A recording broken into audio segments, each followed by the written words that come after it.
ഇന്ന് ഫ്രഷായി വന്നപ്പോഴേക്കും ശിവൻ കണ്ണനെ ഒരുക്കി നിർത്തിയിരുന്നു. അവൾ ഇറങ്ങിയതും അവളുടെ തോളിൽ കിടന്ന് തോർത്തു എടുത്തുകൊണ്ട് ശിവൻ ബാത്റൂമിലേക്ക് നടന്നു. ഇന്ദു കണ്ണൻ്റെ അടുത്തേക്കും. മമ്മ എങ്ങോട്ട് പോണേ? ഇട്ടിരുന്ന കുഞ്ഞു ഷട്ടിൽ പിടിച്ച് കണ്ണു വിടർത്തി ചോദിക്കുന്നവനെ ഇന്ദു പുഞ്ചിരിയോടെ നോക്കി. അതൊക്കെയുണ്ട്, സർപ്രൈസ്. ഇന്ദു ഒരു കൈകൊണ്ട് അവൻ്റെ മൂക്കിൽ പിടിച്ചു വലിച്ചുകൊണ്ട് പറഞ്ഞു. അവൻ ചുണ്ടു പിളർത്തിക്കൊണ്ട് അവളെ നോക്കി. അവളൊരു ചിരിയോടെ അവൻ്റെ കവിളിൽ മുത്തി. ഇന്ദു കറുപ്പ് നിറത്തിൽ ഗോൾഡൻ ബോർഡറുള്ള ശിവന് ഇഷ്ടമുള്ളൊരു സാരി എടുത്ത് നന്നായി ഞൊറിഞ്ഞെടുത്തു. നെറ്റിയിൽ കുറച്ച് പൗഡറും ഇട്ട് ഒരു കറുത്ത പൊട്ടും കുത്തി. കഴുത്തിൽ താലി മാത്രം അണിഞ്ഞു. ഇരുകൈയിലും ഓരോ വളവീതവും ഇട്ട് തിരിഞ്ഞതും ശിവൻ ഇറങ്ങി വന്നിരുന്നു. അവൻ അവളുടെ ഒഴിഞ്ഞ സീമന്തരേഖ കണ്ട് അവളുടെ അടുത്തേക്ക് ചെന്നു. അവൾ തലതാഴ്ത്തി നിൽക്കുമായിരുന്നു. അവൻ സിന്ദൂര ചെപ്പിൽ നിന്നും ഒരു നുള്ള സിന്ദൂരം എടുത്ത് അവളുടെ നെറുകയിൽ വരഞ്ഞു. എന്നോടുള്ള പിണക്കത്തി ഇത് മറന്നു പോയാൽ ചിലപ്പോൾ ഞാൻ തട്ടിപ്പോവും. ചിരിയോടെ ശിവൻ പറയവേ അവൾ ഞെട്ടലോടെ മുഖം ഉയർത്തി. അവൻ്റെ വാ പൊത്തി. ശിവൻ അവളുടെ മുഖത്തേക്ക് തന്നെ നോക്കി നിന്നതേയുള്ളൂ. അങ്ങനെ പറയല്ലേ ശിവേട്ട, എനിക്ക് ഒരു പിണക്കവുമില്ല. അവൾ അവൻ്റെ മുഖത്തേക്ക് നോക്കി പറഞ്ഞു. ഇല്ലേ, ഉറപ്പാ? അവൻ കുറുമ്പോടെ ചോദിച്ചു. അവൾ ഇല്ലെന്ന് തലയാട്ടി. ഒന്ന് മൂളിക്കൊണ്ടവൻ ഷർട്ട് എടുക്കാൻ തുനിയവേ അവൾ ബ്ലാക്ക് കളർ ഷർട്ട് എടുത്ത് അവന് നേരെ നീട്ടി. ശിവൻ ഷർട്ടിനെയും അവളെയും മാറി മാറി നോക്കി. ശിവേട്ടൻ ഇതിട്ടാ മതി, അവൻ്റെ കയ്യിലേക്ക് വെച്ചു കൊടുത്തുകൊണ്ട് അവൾ പറഞ്ഞു. അവൻ ചിരിയോടെ അവളുടെ അടുത്തേക്ക് ചെന്നു. ശേഷം ഷർട്ടിട്ടു. അവൾ ചെന്ന് മുന്നോട്ട് നീങ്ങി അവൻ്റെ ബട്ടൺസ് ഇട്ട് കൊടുക്കാൻ തുടങ്ങി. അവൻ ചിരിയോടെ അവളുടെ മുഖത്തേക്ക് നോക്കി നിന്നു. അവൾ ബട്ടൺസ് ഇട്ട് തലയുയർത്തി നോക്കവേ കണ്ടു തന്നെ നോക്കി നിൽക്കുന്നവനെ. അവൻ്റെ നോട്ടം കണ്ടതും അവൾക്ക് വല്ലാത്ത പരവേശം തോന്നി. അവൾ അവനിൽ നിന്ന് നോട്ടം മാറ്റി ചുറ്റും കണ്ണോടിച്ചു. കണ്ണൻ പുറത്തേക്ക് നോക്കിയതും വാതിലിൻ്റെ വിടവിലൂടെ കണ്ടു മുറിക്ക് മുന്നിലൂടെ അകത്തേക്ക് നടക്കുന്ന ലക്ഷ്യയും ജിത്തുവിനെയും. അവൻ കട്ടിൽ നിന്നിറങ്ങി പതിയെ എത്തി വാതിൽ തുറന്ന് പുറത്തേക്കിറങ്ങി. ഓടല്ലേ കണ്ണ? കുഞ്ഞിൻ്റെ പിന്നാലെ പുറത്തേക്ക് ഇറങ്ങാൻ പോയവളെ ശിവൻ കയ്യിൽ പിടിച്ചു വലിച്ച് ഭിത്തിയോട് ചേർത്ത് നിർത്തി. അവൾ കിതച്ചുകൊണ്ട് അവനെ നോക്കവേ അവൻ അവളിലേക്ക് അമർന്നുകൊണ്ട് ആ ചുണ്ടിലേക്ക് ചുണ്ട് ചേർത്ത് നുണഞ്ഞിരുന്നു. അവൾ വിറച്ചുകൊണ്ട് അവൻ്റെ മുടിയിൽ കോർത്തു പിടിച്ചു. ഇന്ദുവേച്ചി. കണ്ണനെയും കൊണ്ട് അകത്തേക്ക് കയറി വന്ന ലക്ഷ്യം ഞെട്ടി കുഞ്ഞിനെയും കൊണ്ട് തിരിഞ്ഞോടി. അവളുടെ ശബ്ദം കേട്ട് ഇരുവരും പിടഞ്ഞു മാറിയിരുന്നു. ഇന്ദു കിതച്ചുകൊണ്ട് ശിവനെ നോക്കിയതും അവൻ അവളെ നോക്കി കണ്ണിറക്കി കാട്ടിയിരുന്നു. അവൾ നാടത്തോടെ അവൻ്റെ നെഞ്ചിലേക്ക് ചേർന്നു. എന്താടി? കണ്ണനെയും ചേർത്ത് പിടിച്ചുകൊണ്ട് പുറത്തേക്ക് ഇടങ്ങി ഓടുന്നവളെ സംശയത്തോടെ നോക്കി ജിത്തു ചോദിച്ചു. ഒന്നുമില്ല. അവൾ കിളിപോയ പോലെ കണ്ണനെയും കൊണ്ട് മുകളിലേക്ക് നടക്കാൻ ഒരുങ്ങവേ അവൻ അവളുടെ കയ്യിൽ നിന്നും ഒഴിഞ്ഞിറങ്ങി അടുക്കളയിലേക്ക് ഓടി. ലക്ഷ കിളിപ്പോയ പോലെ മുകളിലേക്ക് നടന്നു. ജിത്തു അവളെ തന്നെ നോക്കിയിരുന്നു. ഇവൾക്കിതെന്ത് പറ്റി? അവൻ മനസ്സിലോർത്തുകൊണ്ട് പതിയെ എണീറ്റ് പതിയെ മുകളിലേക്ക് സ്റ്റെപ്പ് കയറാൻ തുടങ്ങി. അയ്യേ ലക്ഷ, നീ ഇതെന്താ കാണിച്ചേ? അല്ലേലും ഒരു ഭാര്യയും ഭർത്താവിൻ്റെയും മുറിയിൽ അങ്ങ് ചെന്ന് കയറുന്നത് ശരിയാണോ? മോശം. അതിന് എനിക്കറിയില്ലല്ലോ അവർ ഉമ്മയെ വെച്ച് കളിക്കുമായിരുന്നു എന്ന്. എന്നാലും അവർ എന്ത് വിചാരിച്ചു കാണും? മോശമല്ലേ അത്? എന്ത് വിചാരിക്കാൻ? അവർക്ക് ഡോർ അടച്ചിട്ട് ചെയ്തുകൂടായിരുന്നു? എന്നാലും ഇനി അങ്ങനെ ഞാൻ അവരുടെ മുഖത്തേക്ക് നോക്കും? കണ്ണുകൊണ്ട് നോക്കണം? എന്നാലും ഇല്ല. അവളുടെ മനസ്സുമായുള്ള വാഗ്വാദത്തിൽ ആയിരുന്നു അവൾ കണ്ണാടിക്ക് മുന്നിൽ.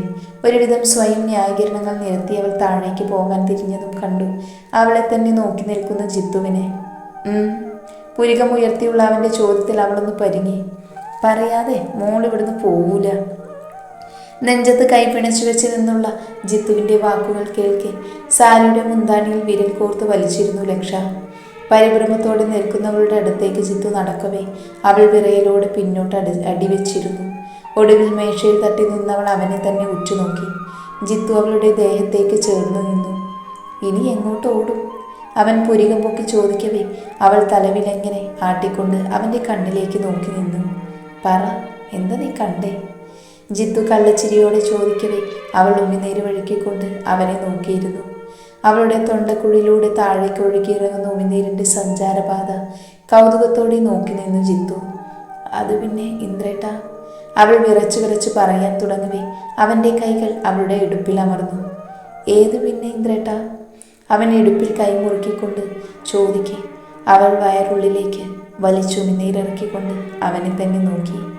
ശിവേട്ടനും ഇന്ദുവേച്ചിയും അവിടെ.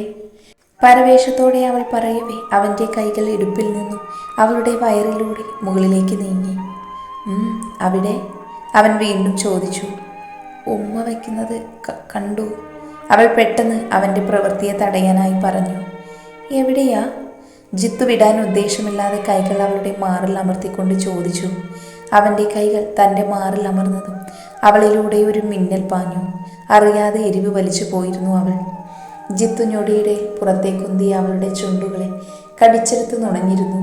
അവൾ മിഴിച്ചുകൊണ്ട് നോക്കവേ അവൻ ആഴത്തിൽ അവളുടെ ചുണ്ടുകളെ നുണഞ്ഞിരുന്നു. അവൻ്റെ ചുംബന ചൂടിൽ മയങ്ങിയ ലക്ഷയെ ജിത്തു തന്നോട് ചേർത്ത് പിടിച്ചു. അവൻ്റെ നാവ് അവളുടെ പല്ലുകൾക്കിടയിലൂടെ നാവിൽ സ്പർശിച്ചതും പൊള്ളിപ്പിടഞ്ഞുകൊണ്ട് അവൾ അവൻ്റെ മുതുകിൽ അള്ളിപ്പിടിച്ചു. അവൻ്റെ കൈവിരലുകൾ അവളുടെ മാറിൽ തഴുകവേ അവൾ തള്ളവിരൽ ഊന്നി ഉയർന്നു പോയിരുന്നു. എന്നിരുന്നാലും ജിത്തുവിൻ്റെ ചുണ്ടുകളും കൈവിരലുകളും അവളിലെ ഭാവങ്ങളെ മാറ്റിമറിച്ചു. അവൻ തീർത്ത വികാര തീവ്രതയിൽ അവൾ അവനെയും തിരികെ ചുംബിക്കാൻ തുടങ്ങിയിരുന്നു. ജിത്തുവിൻ്റെ ചുണ്ടുകളെ കടിച്ചു നുണഞ്ഞുകൊണ്ട് ലക്ഷ അവനെ തന്നോട് അണച്ചു പിടിച്ചു. ഒടുവിൽ ശ്വാസം വിലങ്ങവേ ഇരുവരും പരസ്പരം അകന്നു മാറി ആഞ്ഞു പുണർന്നുകൊണ്ട് കിതപ്പടക്കാൻ ശ്രമിച്ചുകൊണ്ടിരുന്നു. അപ്പോഴും ഇരുവരുടെയും ചുണ്ടിൽ മനോഹരമായ പുഞ്ചിരി വിരിഞ്ഞിരുന്നു. വൈകുന്നേരത്തോടെ ഇന്ദുവിനെയും കൊണ്ട് ഷോപ്പിംഗൊക്കെ കഴിഞ്ഞ് ശിവൻ തിരികെ എത്തിയിരുന്നു. കയ്യിൽ നിറയെ കവറുകളുമായി ആയിരുന്നു ഇരുവരും അകത്തേക്ക് കയറി വന്നത്. ജിത്തുവിനുള്ള ചായ കൊടുത്തുകൊണ്ട് ലക്ഷ അവൻ്റെ അടുത്തേക്കിരുന്നു. ഒരു വശത്തായി രവിയും ലക്ഷ്മിയും. കണ്ണൻ രവിയെ കണ്ടതും അയാളുടെ അടുത്തേക്ക് ഓടി. അയാൾ വാത്സല്യത്തോടെ അവനെ കോരിയെടുത്ത് മടിയിലേക്ക് ഇരുത്തി. അവൻ പുറത്തുപോയ വിശേഷങ്ങൾ പറയാൻ തുടങ്ങി. TV കാണുമായിരുന്ന ജിത്തുവിനെ ഒന്ന് നോക്കി ശിവൻ മുറിയിലേക്ക് പോയി. പിന്നാലെ ഇന്ദുവും. സമയം 5 മണിയായതും ജിത്തു ഇന്ത്യ വിഷൻ ചാനൽ വെച്ചു. തൻ്റെ ഫോൺ കയ്യിൽ തന്നെ വെച്ച് സോഫയിലേക്ക് ചാരിയിരുന്നു. ഇപ്പോൾ അവന് അധികം ബലം കൊടുക്കാതെ ചാരിയിരിക്കാനൊക്കെ പറ്റും. Breaking news. തമിഴ്നാട് സേലത്തു നിന്നും 2.5 കോടി വിലമതിക്കുന്ന കൊക്കൈൻ പിടിച്ചെടുത്തിരിക്കുന്നു. SI ശ്രീറാമിൻ്റെ നേതൃത്വത്തിലുള്ള സംഘം ഇന്ന് വൈകിട്ട് 3 മണിയോടെയായിരുന്നു പിടികൂടിയത്. പിടികൂടിയ കൊക്കൈൻ പരിശോധനയ്ക്കായി അയച്ചിട്ടുണ്ട് എന്നാണിപ്പോൾ കിട്ടിയ വാർത്ത. മറ്റൊരു എക്സ്ക്ലൂസീവായ വാർത്തയിലേക്ക്. നഗരത്തിൽ നടക്കുന്ന മയക്കുമരുന്ന് വിതരണത്തിൻ്റെയും പെൺവാണിഭങ്ങളുടെയും പ്രധാന ഉറവിടം കണ്ടെത്തി ഇന്ത്യ വിഷനിലെ പത്രപ്രവർത്തകൻ ജയകാന്ത് PV ഇന്ന് രാവിലെ 11 മണിയോടെയായിരുന്നു തെളിവുകൾ അടങ്ങിയ വിഷ്വൽസ് അദ്ദേഹത്തിന് ലഭിക്കുന്നത്. അതിൽ നിന്നും ഞെട്ടിക്കുന്ന വിവരങ്ങളായിരുന്നു അദ്ദേഹത്തിന് ലഭിച്ചത്. ഇതിനു പിന്നിൽ MLA ശശാങ്കൻ അടക്കമുള്ളവരുടെ പങ്ക് വളരെ വ്യക്തമായി മനസ്സിലാക്കാൻ ഞങ്ങൾക്ക് കഴിഞ്ഞിട്ടുണ്ട്. അതിനെ തുടർന്ന് കിട്ടിയ വിവരങ്ങളോട് കൂടിയ വിഷ്വൽസ് ഉയർന്ന ഉദ്യോഗസ്ഥർക്ക് കൈമാറിയിരുന്നു. വൈകാതെ അറസ്റ്റ് നടപടികൾ ഉണ്ടാകും എന്നാണിപ്പോൾ കിട്ടിയ വാർത്ത. ചാനലിലൂടെ വിഷ്വൽസിനൊപ്പം ഒഴുകിപ്പോകുന്ന വാർത്ത കേട്ട് ജിത്തുവിൻ്റെ ചുണ്ടിൽ പുച്ഛത്തിൽ കലർന്നൊരു പുഞ്ചിരി വിരിഞ്ഞു. അതേ വാർത്ത കേട്ടുകൊണ്ട് ഒരു ചിരിയോടെ മുറിയിൽ നിന്ന് പുറത്തേക്ക് വരുമായിരുന്നു ശിവൻ. ജിത്തുവിൻ്റെ അടുത്തായി ഇരുന്നു കൊണ്ട് ശിവൻ ജിത്തുവിനെ തലചരിച്ചു നോക്കി. പരസ്പരം പുഞ്ചിരിച്ചുകൊണ്ട് ഇരുവരും TV-യിലേക്ക് നോട്ടം തെറ്റിച്ചു. രണ്ടിൻ്റെയും നോട്ടം കണ്ട് സംശയം തോന്നിയ ലക്ഷ രണ്ടാളെയും നോക്കിയിരുന്നു. പെട്ടെന്ന് തിരിഞ്ഞു നോക്കിയ ജിത്തു ലക്ഷയുടെ നോട്ടം കണ്ടതും കണ്ണിറുക്കി കാണിച്ചിരുന്നു. അവൾ അവനെ കൂർപ്പിച്ചു നോക്കി. അവൻ ചെറുതായെന്ന് പുഞ്ചിരിച്ചുകൊണ്ട് അവളുടെ മടിയിലേക്ക് തലവെച്ച് കിടന്നു. എന്തിനുള്ള പുറപ്പാടാ? അവൾ ചെറുതായെന്ന് കുനിഞ്ഞ് അവൻ്റെ കാതോരം ചോദിച്ചു. എന്ത്? ഒന്നുമില്ലല്ലോ. അവൻ TV-യിലേക്ക് നോക്കിക്കൊണ്ട് മറുപടി പറഞ്ഞു. എനിക്കറിയാം, ഇതെല്ലാം ഇന്ദ്രേട്ടൻ്റെ പണിയാണെന്ന്. കള്ള. അവൾ അവൻ്റെ ചെവിക്ക് പിടിച്ചുകൊണ്ട് പറഞ്ഞു. ആരോടും പറയണ്ടാട്ടോ. അവളുടെ കൈ പിടിച്ച് നെഞ്ചോട് ചേർത്തുകൊണ്ട് അവൻ പറഞ്ഞതും അവളൊന്ന് പുഞ്ചിരിച്ചു. ജിത്തു. ഉമ്മറത്തെ വാതിൽക്കൽ ലക്ഷയുടെ തോളിൽ ചാഞ്ഞിരുന്ന ജിത്തുവിനടുത്തേക്ക് ചെന്നുകൊണ്ട് ശിവൻ വിളിച്ചു. എന്താളിയാ? അവൻ തലചരിച്ച് നോക്കിക്കൊണ്ട് ചോദിച്ചു. ശിവൻ ലക്ഷയെ നോക്കിയതും അവൾ ഇരുവരെയും നോക്കി ചിരിച്ചുകൊണ്ട് അകത്തേക്ക് നടന്നു. അവൾ പോയതും ശിവൻ അവൻ്റെ അടുത്തേക്ക് തൂണിൽ ചാരിയിരുന്നു. ജിത്തു അവൻ്റെ മുഖത്തേക്ക് നോക്കി. അറസ്റ്റ് നടന്നുകൊണ്ടിരിക്കുവാണെന്ന് അരുൺ വിളിച്ചു പറഞ്ഞത്. പക്ഷേ ശിവനൊന്ന് നിർത്തിയവനെ നോക്കി. എന്താ അളിയ? അവൻ സംശയത്തോടെ നോക്കിയവനെ. അയാൾ ഒറ്റിയാൽ നമ്മൾ കുടുങ്ങില്ലടാ. ശിവൻ സംശയത്തോടെ ചോദിച്ചതും ജിത്തു അറിയാതെ ചിരിച്ചുപോയി. എന്താടാ ഇത്ര കിണിക്കാൻ? ഞാൻ കാര്യമായിട്ടൊരു കാര്യം ചോദിച്ചപ്പോൾ. ശിവൻ പല്ലെറിമിക്കൊണ്ട് നോക്കി ജിത്തുവിനെ. എടാ പൊട്ടൻ അളിയ, ഇത്രയും റിസ്ക് ആയിട്ടുള്ള കളിക്ക് ഞാൻ നേരിട്ട് ചെന്ന് തലവയ്ക്കുമെന്ന് അളിയന് തോന്നുന്നുണ്ടോ? ജിത്തു ചിരിയോടെ ചോദിച്ചു. പിന്നെ? ശിവൻ സംശയത്തോടെ നെറ്റിച്ചുളിച്ചു. അതൊക്കെയുണ്ട്, വാ പറയാം. അതും പറഞ്ഞ് ജിത്തു എഴുന്നേറ്റ് അകത്തേക്ക് നടന്നു. ശിവനും അവൻ്റെ പിന്നാലെ ചെന്ന് ജിത്തു നേരെ അവൻ്റെ റൂമിലേക്ക് പോയി. കൂടെ തന്നെ ശിവനും. ആ വിക്രമാദിത്യനും വേതാളവും കൂടി എന്തൊക്കെയാണ് ഒപ്പിക്കാൻ പോണേ? ഇന്ദു രണ്ടിൻ്റെയും പോക്ക് കണ്ട് ടേബിളിലിരുന്ന ഗ്ലാസ്സുമെടുത്ത് അടുക്കളയിലേക്ക് നടന്നു. ലക്ഷ അറിയാതെ ചിരിച്ചു പോയിരുന്നു. ജിത്തുവിൻ്റെ മുറിയിൽ കയറി ശിവൻ ഡോർ ലോക്ക് ചെയ്തു. അവൻ്റെ ബെഡിലേക്ക് ചെന്നിരുന്നു. ജിത്തു ഷെൽഫിലിരുന്ന ലാപ്ടോപ്പ് എടുത്ത് അവന് മുന്നിൽ തുറന്നു വെച്ചു. ശേഷം ഇമെയിൽ കാണിച്ചു കൊടുത്തു. ശിവൻ ജിത്തുവിനെ നോക്കിയതും അവൻ പറഞ്ഞു തുടങ്ങി. ഇത് ഞാൻ എൻ്റെ പേരിലല്ല, ശശാങ്കൻ്റെ മകൻ അലോഷിൻ്റെ പേരിലെടുത്ത ഇമെയിലാണ്. അതിൽ നിന്നാണ് മെസ്സേജ് അയച്ചത്. പിന്നെ 5 ലക്ഷം രൂപ ഓഫർ ചെയ്തപ്പോൾ അയാൾ വീണു. ജിത്തു ശിവനെ നോക്കി പറഞ്ഞു. 5 ലക്ഷമോ? ശിവൻ വായും പൊളിച്ചു നോക്കി അവനെ. അതെ, പക്ഷേ 5 ലക്ഷം പോയിട്ട് 5 രൂപ പോലും കൊടുക്കില്ല ഞാൻ അയാൾക്ക്. ജിത്തു ചിരിയോടെ പറഞ്ഞു. എടാ, അപ്പോൾ സീനാവില്ലേ? ശിവൻ വീണ്ടും ചോദിച്ചു. സീനാവും, ആവട്ടെ. എന്നാലല്ലേ അയാളുടെ ഐഡൻറ്റിറ്റി വെളിയിൽ പറയൂ. അപ്പോഴല്ലേ അഖിലേഷിൻ്റെ പേര് വെളിയിൽ വരൂ. അങ്ങനെ വന്നാലല്ലേ കാര്യങ്ങൾ കൂടുതൽ എളുപ്പമാവൂ. ജിത്തു പുരുകുയർത്തി ശിവനെ നോക്കി. എടാ, എന്നാലും എന്തെന്നാലും എന്ന്? അളിയൻ്റെ ബന്ധുക്കളൊന്നുമല്ലല്ലോ, തമ്മിൽ തല്ലട്ടെന്നേ തന്തയും മോനും. അവൻ ലാപ്പ് അടിച്ചു വെച്ചുകൊണ്ട് പറഞ്ഞു. ശിവൻ വീണ്ടും സംശയത്തോടെ അവനെ നോക്കുന്നത് കണ്ടതും ജിത്തു അവനെ കണ്ണു കൂർപ്പിച്ച് നോക്കി. എന്തോ നാളിയ? അവൻ്റെ ഇരിപ്പ് കണ്ട് ജിത്തു ചോദിച്ചു. ഒരു കാര്യമുണ്ട്, ശശാങ്കന് അഖിലേഷിനോട് വിശ്വാസമാണടാ. അയാൾ മറിച്ച് ചിന്തിച്ച ഈ വീഡിയോ ക്ലിപ്പ് കിട്ടിയത് നമുക്കാണെന്ന് ബോധ്യപ്പെടും. അങ്ങനെ അയാൾ. ശിവൻ അത്രയും പറഞ്ഞ് ജിത്തുവിനെ നോക്കി. ഒന്നും സംഭവിക്കില്ല അളിയ, അളിയൻ പേടിക്കാതെ. ജിത്തു അവനെ സമാധാനിപ്പിച്ചെങ്കിലും അവൻ പറഞ്ഞതിലും കാര്യമുണ്ടെന്ന് അവനെ അറിയാമായിരുന്നു. ലക്ഷയെക്കുറിച്ച് ഓർക്കുമ്പോഴാണ് സങ്കടം തോന്നുന്നത്. പെട്ടെന്ന് ശിവൻ പറഞ്ഞതും അവൻ നെറ്റിച്ചുളിച്ചുകൊണ്ട് അവനെ നോക്കി. അല്ല, നിന്നെയൊക്കെയല്ലേ സഹിക്കുന്നേ? ശിവൻ പറയവേ ജിത്തു പല്ല് കടിച്ചുകൊണ്ട് അവനെ നോക്കി. ഇത് തന്നെയാ എനിക്ക് അളിയനോട് പറയാനുള്ളത്. ചേച്ചി. ജിത്തു ഉറക്കെ വിളിച്ചുകൊണ്ട് താഴേക്ക് പോയി. പുല്ല് വേണ്ടായിരുന്നു. ശിവൻ തലക്കടിച്ചുകൊണ്ട് പിന്നാലെയും. ഈ സമയം റോഷൻ. ഞാനിപ്പോൾ നിൽക്കുന്നത് മുൻ MLA ആയിരുന്ന ശശാങ്കിൻ്റെ വീടിന് മുന്നിലാണ്. അകത്ത് DGP റാം പ്രസാദിൻ്റെ നേതൃത്വത്തിലുള്ള സംഘം തെളിവെടുപ്പ് നടത്തിക്കൊണ്ടിരിക്കുകയാണ്.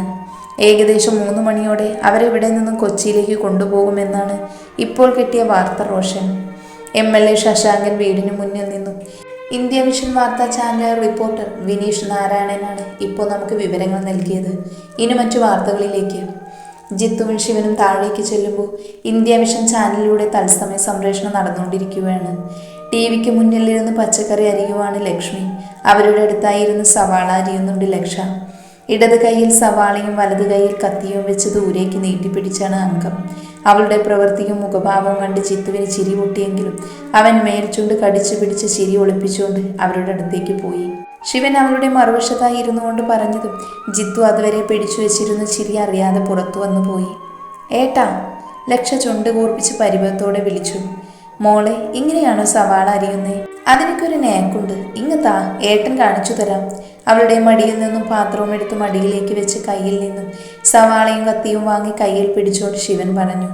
അവൻ്റെ വർത്താനം കേട്ട് ലക്ഷ്മി തിരിഞ്ഞ് അവനെ നോക്കി. ഒപ്പം ലക്ഷയും ജിത്തുവും. ശിവൻ വലിയ കാര്യത്തിൽ സവാള എടുത്ത് അരിയാനായി കത്തി നീട്ടി വെട്ടിയതും സവാള കയ്യിൽ നിന്നും വഴുതി നിലത്തേക്ക് വീണിരുന്നു. അവൻ എല്ലാവരെയും കണ്ണുയർത്തി നോക്കവേ അവൻ്റെ മുഖഭാവം കണ്ട് ജിത്തു ചിരിച്ചു മറിയാൻ തുടങ്ങിയിരുന്നു. ലക്ഷ്മി അവനെ നോക്കി കണ്ണിരുട്ടി. ശിവൻ ചമ്മിയൊരു ചിരിയോടെ കുനിഞ്ഞ് നിലത്ത് വീണ് സവാള എടുക്കാൻ ആഞ്ഞതും മടിയിലിരുന്ന് അരിഞ്ഞ പകുതി സവാളയും നിലത്തേക്ക് കമിഴ്ന്ന് വീണിരുന്നു. ഏട്ടാ. ചിണുങ്ങിക്കൊണ്ട് ലക്ഷ അവനെ നോക്കി വിളിച്ചു. അവൻ ദയനീയമായി അവളെയും ലക്ഷ്മിയെയും മാറി മാറി നോക്കി. അത് പിന്നെ സവാള കത്തി അല്ല, കൈ വഴുതിയപ്പോൾ നിഷ്കുവായി പറയുന്നവനെ കണ്ട് അറിയാതെ ചിരിച്ചു പോയിരുന്നു ഇരുവരും. സോറി അമ്മ. ലക്ഷ്മി ഒരുവിധം ചിരി കടിച്ചു പിടിച്ച് കൂർപ്പിച്ച് നോക്കവേ ശിവൻ പറഞ്ഞു. പോയി 4 സവാള എടുത്ത് കഴുകി അരിയടാ. കപട ദേഷ്യത്തിൽ അമ്മ പറയവേ അവൻ പാത്രവും എടുത്തുകൊണ്ട് അടുക്കളയിലേക്ക് ഓടിയിരുന്നു. അവൻ്റെ ഓട്ടം കണ്ട് അവിടെ ഒരു കൂട്ടുച്ചിരി ഉയർന്നു.